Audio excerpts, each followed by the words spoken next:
Hola familia de Venganza Final. Antes de empezar, si esta historia te llega al corazón, déjame un like y cuéntame en los comentarios desde qué país me estás viendo. Mi nombre es Laura, tengo 38 años y lo que les voy a contar hoy cambió para siempre la dinámica de mi familia. Porque a veces las personas que más te subestiman son las que más dependen de ti sin saberlo. Todo comenzó hace 3 meses, en la celebración del cumpleaños número 65 de mi suegra, Marta. Era una tarde de sábado. El sol de primavera entraba por los ventanales del salón de su casa, esa casa enorme que mi cuñado Roberto siempre presumía haber ayudado a remodelar. Yo había llegado temprano para ayudar con los preparativos, como siempre hacía. Mi esposo Carlos estaba terminando de colgar las guirnaldas doradas que yo había comprado, mientras nuestra hija Sofía, de 15 años, ayudaba a su abuela en la cocina. El aroma del asado que Carlos preparaba en el jardín se mezclaba con el perfume de las gardenias que Marta cultivaba con tanto esmero. Todo parecía perfecto, una reunión familiar más donde todos fingíamos llevarnos bien. Pero yo sabía que bajo esa superficie de cordialidad, las tensiones familiares burbujeaban como agua a punto de hervir. Mi historia con esta familia comenzó hace 18 años, cuando conocí a Carlos en la universidad. Yo estudiaba administración de empresas y él ingeniería civil. Nos enamoramos perdidamente, de esos amores que te hacen creer que todo es posible. Cuando le presenté a mi familia, todos lo adoraron. Pero cuando llegó mi turno de conocer a la suya, las cosas fueron diferentes. Desde el primer día, Roberto, el hermano mayor de Carlos, me miró con desdén. Recuerdo perfectamente esa primera cena familiar. Roberto llegó en su BMW último modelo, con su esposa Patricia colgada del brazo como si fuera un accesorio más de su colección de cosas caras. Patricia llevaba un vestido de diseñador que no paraba de mencionar cuánto había costado, y Roberto no perdió oportunidad de hablar sobre su exitoso negocio de importaciones. Así que estudias administración, me había dicho Roberto esa noche, con una sonrisa condescendiente mientras cortaba su filete. Supongo que está bien para una mujer, aunque, siendo honestos, el mundo de los negocios reales es bastante diferente a lo que enseñan en los libros, ¿no crees? Recuerdo cómo Carlos apretó mi mano bajo la mesa y cómo Marta cambió rápidamente de tema. Pero el tono estaba establecido. Para Roberto, yo siempre sería la universitaria ingenua que había atrapado a su hermano menor. Los años pasaron, y mientras Carlos y yo construíamos nuestra vida juntos, Roberto construía su imperio. O al menos eso parecía. Su negocio de importaciones creció rápidamente. Compraron una casa en el barrio más exclusivo de la ciudad. Matricularon a sus 3 hijos en colegios privados carísimos y no había reunión familiar donde Roberto no llegara con algún juguete nuevo. Un reloj Rolex, las llaves de otro auto deportivo, fotos de sus vacaciones en destinos exóticos. Mientras tanto, yo había empezado mi propio camino. Después de trabajar 5 años en una multinacional, donde aprendí todo lo que pude sobre finanzas corporativas y gestión de riesgos, decidí lanzarme por mi cuenta.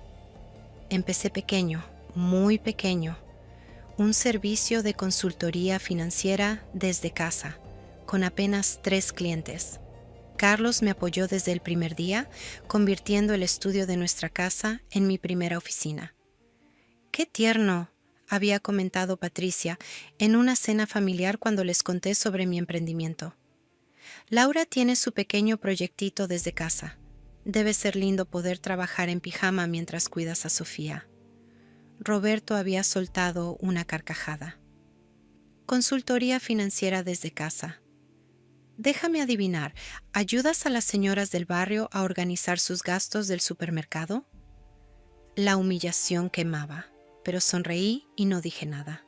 Carlos intentó defenderme, pero yo le apreté la rodilla bajo la mesa. No valía la pena.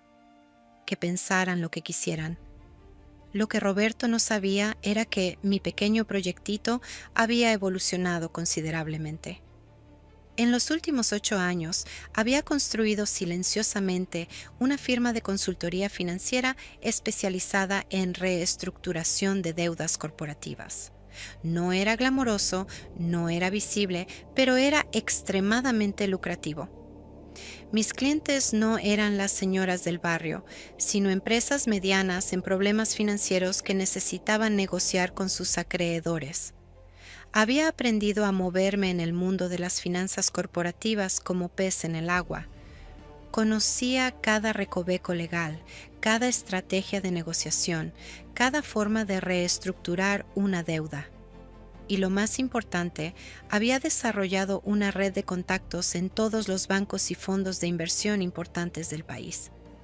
Pero nada de esto lo compartía en las reuniones familiares. ¿Para qué?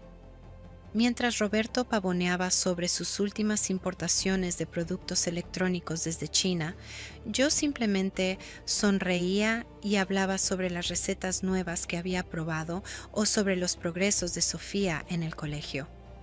Volviendo a ese día del cumpleaños de Marta, todo comenzó a desmoronarse cuando Roberto llegó, 1 hora tarde como siempre, pero esta vez algo era diferente.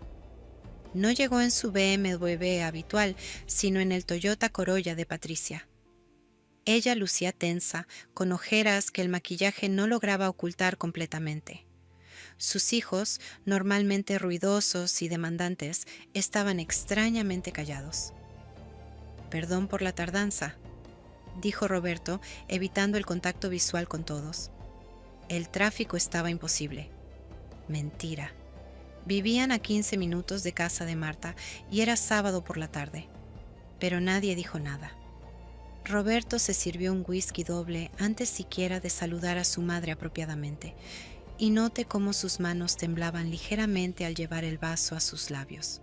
Durante la cena, mientras todos compartíamos anécdotas y reíamos, Roberto parecía ausente. Miraba su teléfono constantemente y cada vez que sonaba daba un pequeño salto.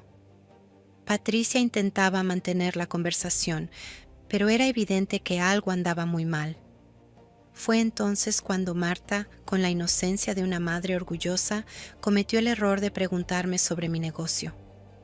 «Laura, querida, Carlos me contó que acabas de cerrar un contrato importante con una empresa grande. ¡Qué emocionante! Cuéntanos más». Antes de que pudiera responder con mi habitual modestia, Roberto explotó. «¿En serio vamos a fingir que el negocito de Laura es algo importante?» Su voz estaba cargada de veneno, y el whisky claramente no era el primero del día. «Por favor, mamá, Laura juega a ser empresaria desde su computadora mientras Carlos paga las cuentas reales. No es lo mismo que construir un negocio de verdad, con empleados reales, inversiones reales, riesgos reales». El silencio que siguió fue ensordecedor. Sofía me miró con ojos grandes, Carlos tensó la mandíbula y Marta parecía horrorizada. Pero fue Patricia quien me sorprendió. Por primera vez en todos estos años vi algo diferente en sus ojos. No era burla ni condescendencia, era miedo. «Roberto», dijo Patricia en voz baja, «ya basta». «¿Ya basta?» Roberto se volvió hacia ella. «¿Ahora tú también? ¿Vamos a pretender que todos somos iguales? ¿Que el trabajito de medio tiempo de Laura se compara con lo que yo he construido?» Carlos se levantó de la mesa. «Roberto, te estás pasando. Discúlpate con Laura ahora mismo». «¿Disculparme?» Roberto soltó una risa amarga. «Por decir la verdad, mira, hermano, no es mi culpa que tu esposa juegue a los negocios mientras yo manejo millones en importaciones. No todos nacimos para ser empresarios de verdad. Algunos nacen para ser consultores de medio tiempo». Sentí cómo la sangre me hervía, pero mantuve la calma. Años de lidiar con ejecutivos arrogantes en salas de juntas me habían enseñado que el que pierde los estribos pierde la partida. «Tienes razón, Roberto», dije con voz tranquila, tomando un sorbo de mi vino. No todos nacimos para ser empresarios. Algunos nacimos para limpiar los desastres que otros dejan. Roberto entrecerró los ojos. ¿Qué se supone que significa eso? Nada, respondí con una sonrisa. Solo que en mi trabajito de medio tiempo he visto muchos empresarios de verdad perderlo todo por no entender la diferencia entre aparentar éxito y tenerlo realmente. La tensión se podía cortar con un cuchillo. Roberto estaba a punto de responder cuando su teléfono sonó. Al ver la pantalla, todo el color se drenó de su rostro. Se disculpó murmurando algo y salió al jardín a contestar. Patricia lo siguió con la mirada y luego me miró a mí.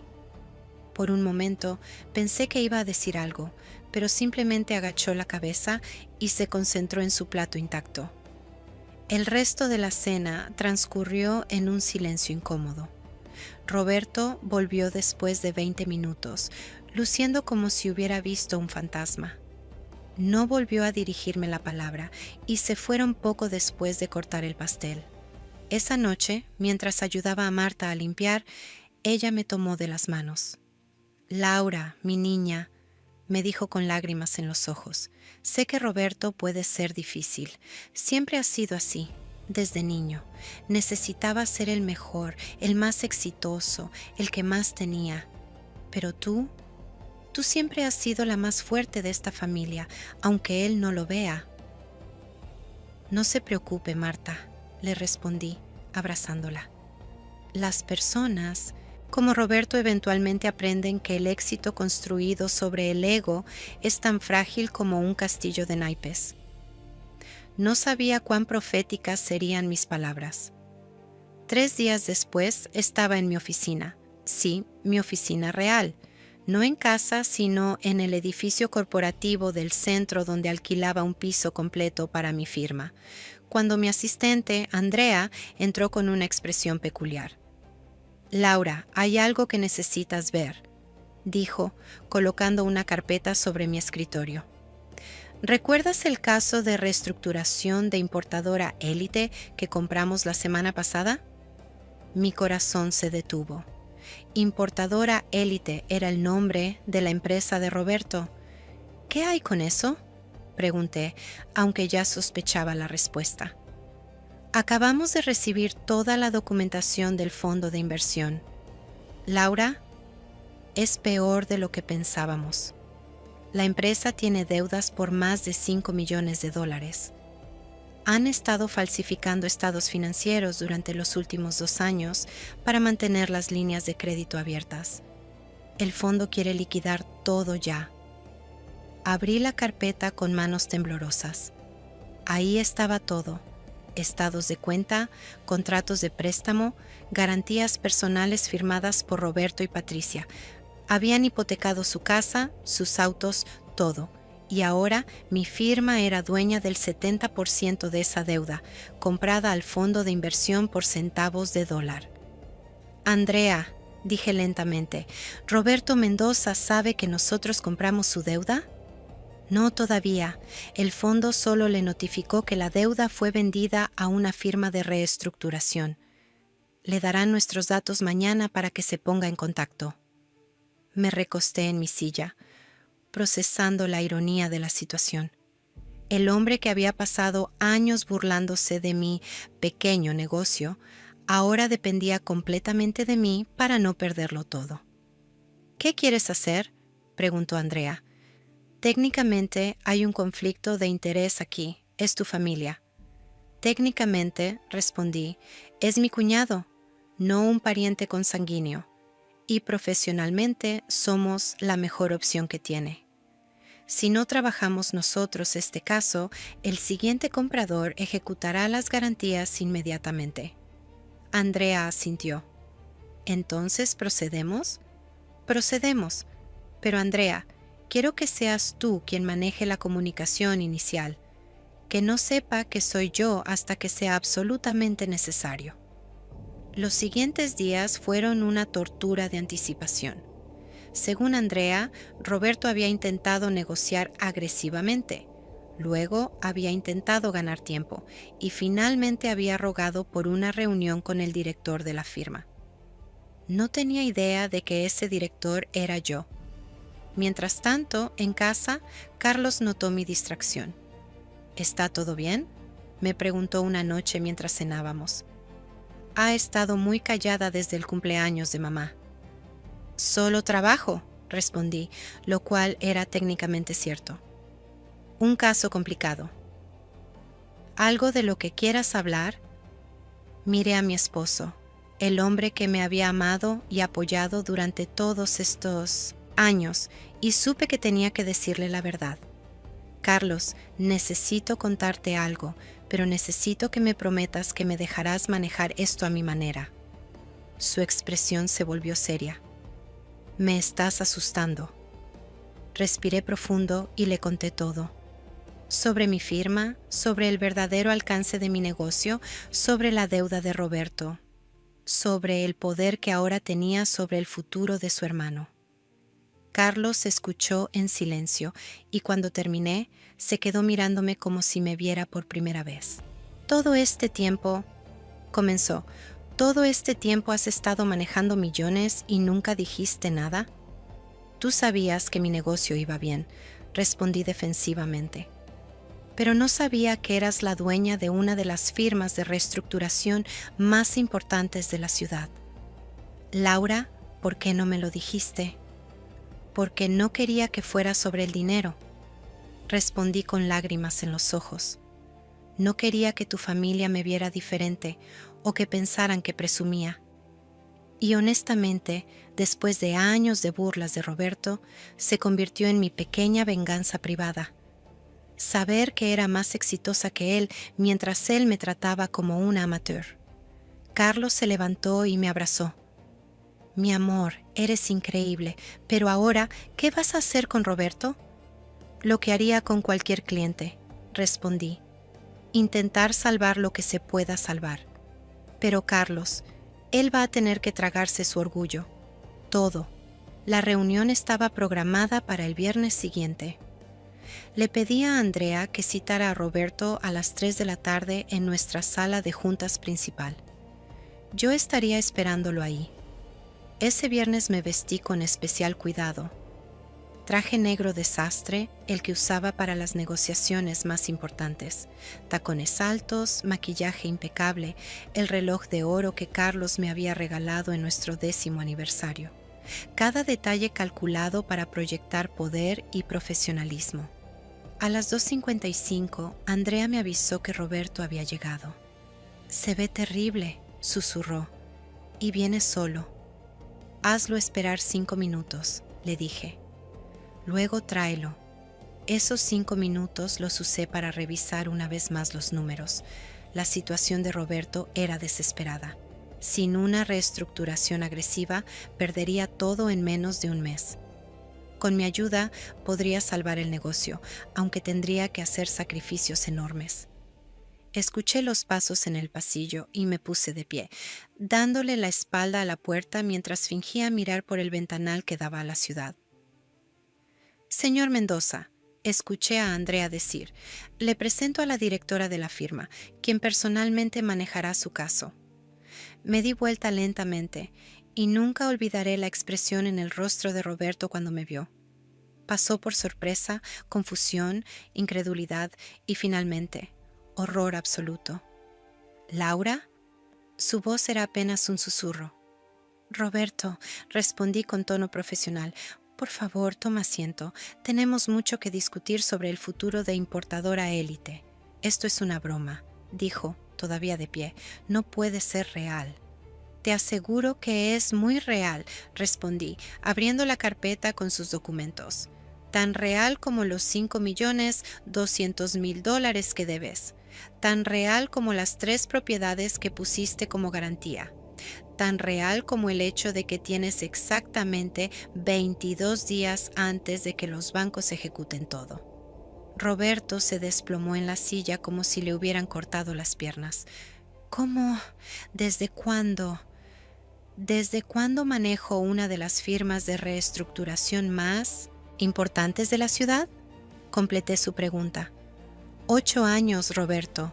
8 años construyendo mi pequeño negocio desde casa mientras tú te burlabas de mí en cada reunión familiar. Laura, por favor. Su voz se quebró. No sabía. Si hubiera sabido. ¿Si hubieras sabido qué? Lo interrumpí. ¿Me habrías tratado con respeto? ¿Habrías valorado mi trabajo? ¿O simplemente habrías sido más cuidadoso con tus insultos? Roberto agachó la cabeza. Por primera vez en todos estos años, lo vi completamente derrotado. Sé lo que piensas de mí, continuó con voz rota. Y tienes razón, he sido un idiota arrogante. Pero Laura, por favor, no es solo sobre mí. Patricia, mis hijos, perderemos todo. La casa, los colegios, todo. Lo sé, respondí sentándome frente a él. He revisado cada detalle de tu situación financiera. Y Roberto, es peor de lo que crees. Has estado moviendo dinero entre cuentas para aparentar liquidez. Has inflado el valor de tu inventario y has mentido a los auditores. Eso no es solo quiebra, es fraude. Podrías ir a prisión. El color abandonó completamente su rostro. ¿Qué? ¿Qué puedo hacer? Esa es la pregunta correcta, dije, abriendo mi laptop. No, ¿qué vas a hacerme?, sino, ¿qué puedo hacer? Porque Roberto, a pesar de todo, no soy como tú. No disfruto ver a la familia sufrir, pero tampoco voy a salvarte gratis. Vas a tener que trabajar por esto y vas a tener que cambiar completamente. Durante las siguientes 2 horas, le expliqué el plan de reestructuración. Era agresivo, doloroso, pero factible. Tendría que vender la casa grande y mudarse a algo más modesto. Los autos de lujo tendrían que irse. Los niños tendrían que cambiar a colegios públicos. El negocio se reduciría a 1/4 parte de su tamaño actual, enfocándose solo en las líneas de productos rentables. Pero, añadí, si sigues el plan al pie de la letra, en 5 años podrías estar libre de deudas y reconstruyendo. No será el imperio que soñaste, pero será un negocio real, sostenible. Roberto escuchaba en silencio, asintiendo ocasionalmente. Cuando terminé, se quedó mirando los documentos por un largo rato. ¿Por qué?, preguntó finalmente. ¿Por qué me ayudas después de todo lo que te hice? Porque, respondí, a diferencia de ti, yo entiendo que el verdadero éxito no se mide en lo que tienes, sino en lo que puedes hacer por otros, y porque, te guste o no, somos familia. Sofía adora a sus primos. Carlos ama a su hermano, a pesar de todo. Y Marta no merece ver a su hijo mayor destruido. Roberto comenzó a llorar. No sollozos dramáticos, sino lágrimas silenciosas que rodaban por sus mejillas mientras miraba los papeles que salvarían su vida. Pero que quede claro, añadí con firmeza, esto es estrictamente profesional. Mis honorarios son los mismos que cobraría a cualquier cliente. Y si no cumples con el plan, si intentas engañarme o vuelves a tus viejas costumbres, ejecutaré las garantías sin dudarlo. ¿Entendido? Entendido, susurró. Y Roberto, dije mientras preparaba los contratos, hay una condición más, una condición personal. Levantó la mirada, esperando. Vas a disculparte. No conmigo, eso ya no importa, pero vas a sentarte con Patricia y vas a reconocer que tu arrogancia los metió en este lío. Vas a disculparte con tus hijos por poner en riesgo su futuro. Vas a disculparte con Carlos por ser un hermano terrible. Y vas a disculparte con tu madre por todas las veces que hiciste las reuniones familiares incómodas con tu necesidad de ser superior. Laura, no es negociable. Lo corté. El verdadero problema de tu negocio no fueron las malas decisiones financieras, fue tu ego. Necesitabas aparentar más de lo que tenías, ser más de lo que eras. Y eso te llevó a tomar riesgos estúpidos, a mentir, a engañar. Si no aprendes humildad ahora, volverás a caer. Roberto asintió lentamente. Tienes razón. En todo. Pasamos otra hora revisando los detalles, firmando documentos, estableciendo cronogramas. Cuando terminamos, Roberto se puso de pie, pero pareció dudar. Laura, dijo, sé que no merezco preguntarte esto, pero ¿Carlos sabe? Sí, respondí, no tengo secretos con mi esposo. ¿Y qué dijo? Que esperaba que fueras lo suficientemente inteligente para aceptar mi ayuda y lo suficientemente humilde para aprender de esto. Roberto rió amargamente. Inteligente y humilde, dos cosas que nunca fui. Nunca es tarde para empezar, respondí. Se dirigió a la puerta, pero se detuvo antes de salir. Laura, necesito decirte algo. Durante todos estos años, creo que en el fondo sabía que eras especial. Por eso me molestaba tanto. Porque mientras yo necesitaba gritar mi éxito a los cuatro vientos, tú simplemente eras exitosa. En silencio, con gracia, sin necesidad de validación. Y eso me hacía sentir pequeño. Roberto, respondí, nunca se trató de hacerte sentir pequeño. Solo quería ser respetada por quien soy, no por lo que tengo. Asintió y salió. Andrea entró momentos después. ¿Cómo te sientes?, preguntó. Extrañamente vacía, admití. Pensé que sentiría satisfacción o venganza o algo, pero solo siento lástima. Hiciste lo correcto, dijo Andrea. Otra persona en tu posición lo habría destruido. ¿Tú qué habrías hecho en mi lugar?, le pregunté, genuinamente curiosa. Andrea sonrió. Probablemente lo mismo, pero habría disfrutado un poquito más el momento cuando vio que eras tú. Ambas reímos y por primera vez en días sentí que podía respirar. Las semanas siguientes fueron intensas. Roberto cumplió con cada parte del acuerdo. Vendió la casa, los autos, redujo el negocio. Pero lo más impresionante fueron las disculpas. Me enteré por Carlos que Roberto había ido a verlo una noche. Se quedaron hablando hasta la madrugada y por primera vez en años, Carlos sintió que tenía a su hermano de vuelta.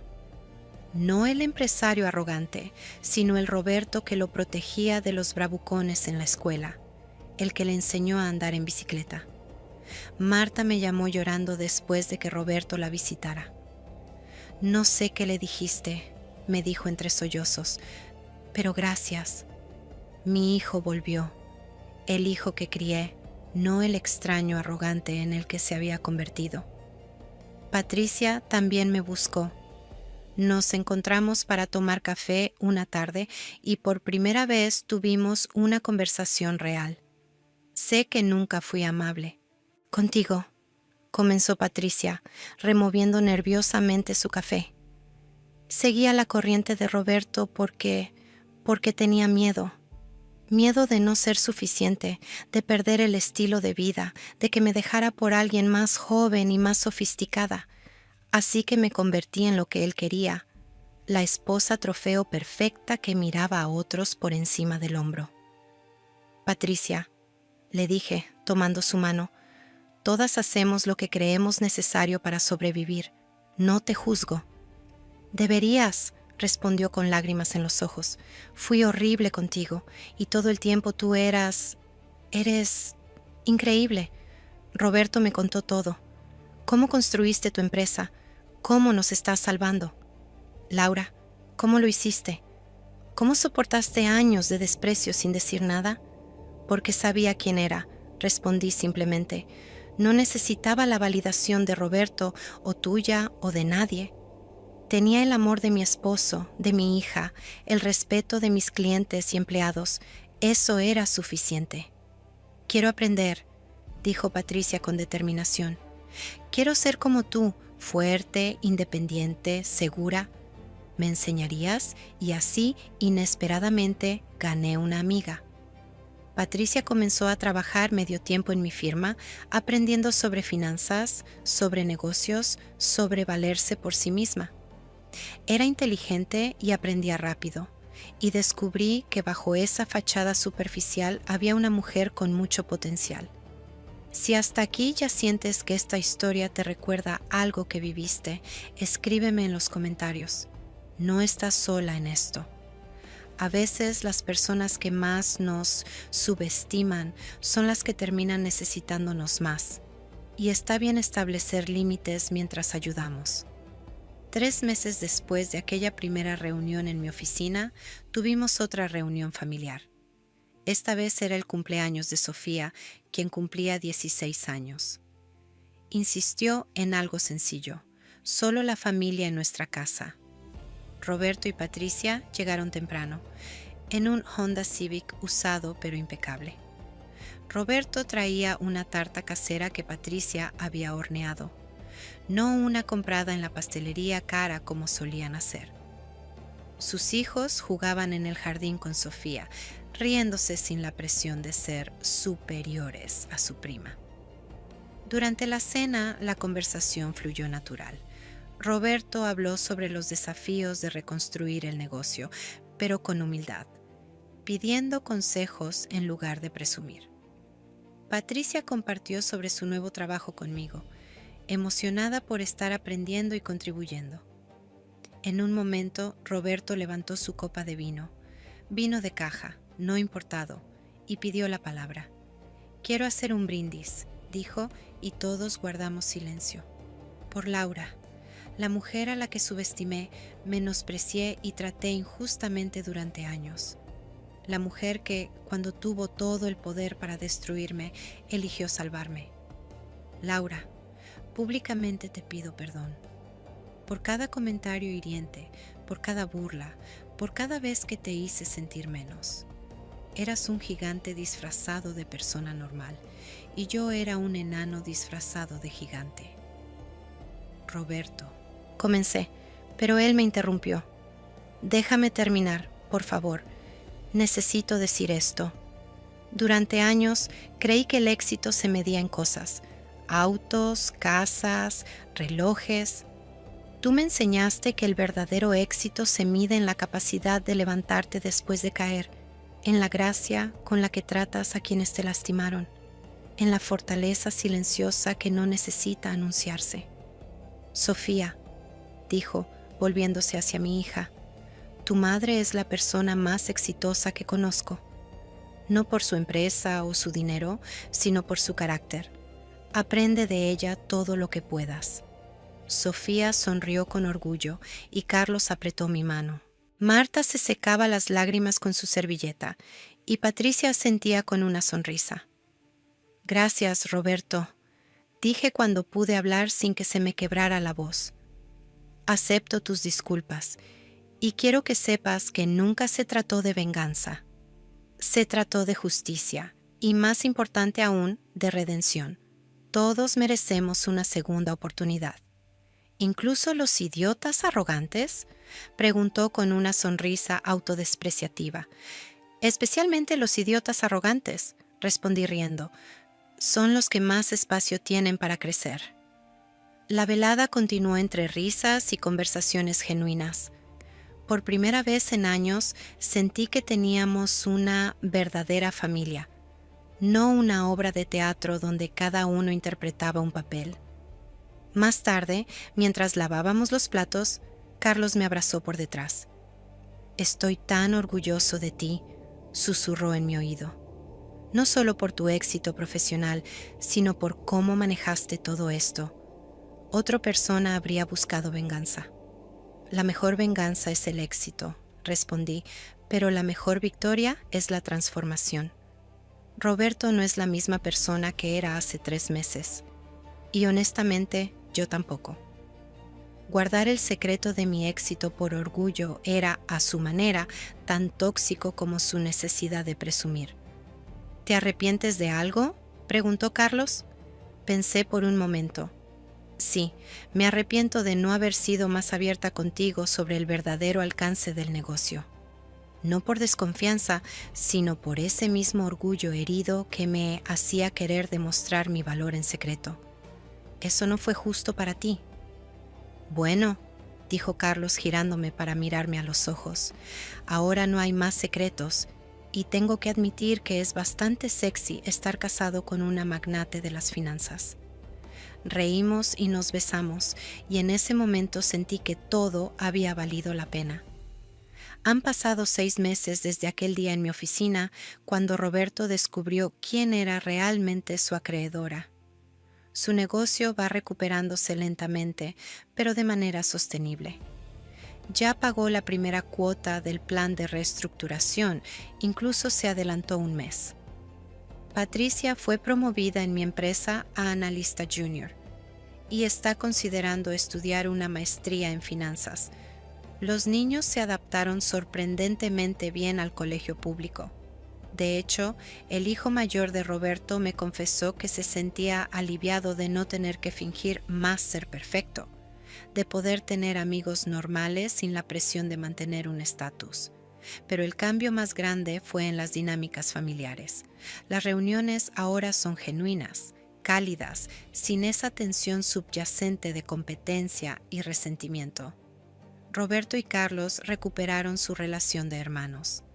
Patricia y yo nos volvimos verdaderas amigas, no solo cuñadas que se toleran. Marta, en su infinita sabiduría de madre, me dijo algo que me quedó grabado. Sabes, Laura, siempre supe que eras especial, pero no por tu inteligencia o tu éxito, sino porque mientras Roberto necesitaba demostrar que era alguien, tú simplemente eras alguien. Y al final, eso marcó toda la diferencia. ¿Crees que exageré o que hice lo correcto? A veces me pregunto si debí ser más dura, hacerle sentir un poco más el peso de sus años de humillación. Pero luego veo a la familia unida, veo a Roberto trabajando honestamente para reconstruir, veo a Patricia floreciendo en su nueva independencia y sé que tomé la decisión correcta. Porque al final del día, el éxito no se trata de cuánto tienes o cuánto poder ejerces. Se trata de cuántas vidas puedes impactar positivamente, cuántas segundas oportunidades puedes dar, cuánto puedes crecer y ayudar a otros a crecer. Roberto tenía razón en una cosa durante todos esos años. No todos nacemos para ser empresarios. Algunos nacemos para algo más grande, para ser catalizadores de cambio, para convertir la adversidad en oportunidad, para transformar el veneno en medicina. Mi pequeño negocio desde casa no solo salvó a Importadora Élite, salvó a una familia. Y esa es la clase de éxito que ningún balance financiero puede medir. Hace una semana, Roberto me envió un mensaje que decía simplemente: gracias por enseñarme que el verdadero poder no está en aplastar a otros, sino en levantarlos. Gracias por ser la hermana que no sabía que necesitaba. Y yo le respondí: gracias por enseñarme que el perdón es más poderoso que la venganza y que la familia, con todos sus defectos, vale la pena salvar. Cuéntame en los comentarios si has vivido algo similar. ¿Has tenido una familia donde la competencia y las comparaciones envenenaban las relaciones? ¿Has tenido que tomar la decisión entre la venganza y la redención? ¿Desde qué país me estás viendo? Porque si algo he aprendido en todos estos años es que las historias de superación y perdón son universales. Todos hemos sido subestimados alguna vez. Todos hemos tenido que elegir entre destruir o construir. Y al final, los que elegimos construir, incluso sobre las ruinas del orgullo ajeno, somos los que realmente ganamos. Mi nombre es Laura, y esta fue mi historia en Venganza Final. Una historia que comenzó con burlas en una cena familiar y terminó con una familia reconstruida. Una historia que me enseñó que el mejor momento para mostrar tu verdadero poder es cuando tienes la oportunidad de usarlo para sanar, no para herir. Si esta historia te tocó el corazón, compártela con alguien que también necesite escucharla. Alguien que esté pasando por el desprecio de su familia. Alguien que esté guardando su éxito en secreto por miedo o por orgullo. Alguien que tenga el poder de destruir, pero esté considerando la opción de reconstruir. En los comentarios, cuéntame, ¿has vivido algo similar? ¿Cómo manejaste la situación cuando alguien que te menospreciaba necesitó tu ayuda? ¿Desde qué país me estás viendo? Me leo todos los comentarios porque cada historia que comparten me ayuda a entender mejor que no estamos solos en estas experiencias. Y recuerda, familia de venganza final. El verdadero poder no está en la venganza, sino en la capacidad de transformar el dolor en propósito, el resentimiento en redención y los enemigos en aliados. Porque al final del día, el éxito más dulce es el que se comparte, incluso con aquellos que alguna vez dudaron de nosotros. Hasta la próxima historia. Y recuerden, nunca subestimen a quien trabaja en silencio. Los ríos más tranquilos suelen ser los más profundos, y las personas más calladas suelen ser las que guardan las sorpresas más grandes. Con cariño desde mi oficina, sí, esa oficina real que Roberto nunca imaginó que existía, me despido. Soy Laura y esta fue mi venganza final, que resultó no ser una venganza, sino una lección de vida para todos nosotros.